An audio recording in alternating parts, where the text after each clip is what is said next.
Here I have VIVO V29, and today I'm going to show you how to record screen on this device.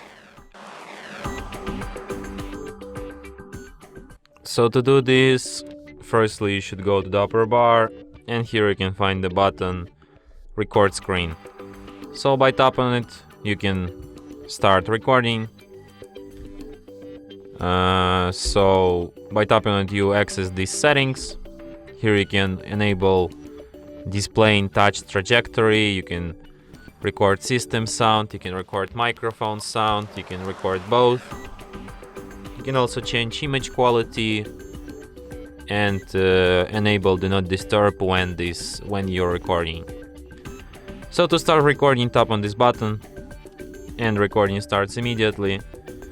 You can pause it by tapping on this button from this side, then play it again, and when you're done recording, tap on this button from the other side, and after that recording will be saved to albums, to the special screen recordings album.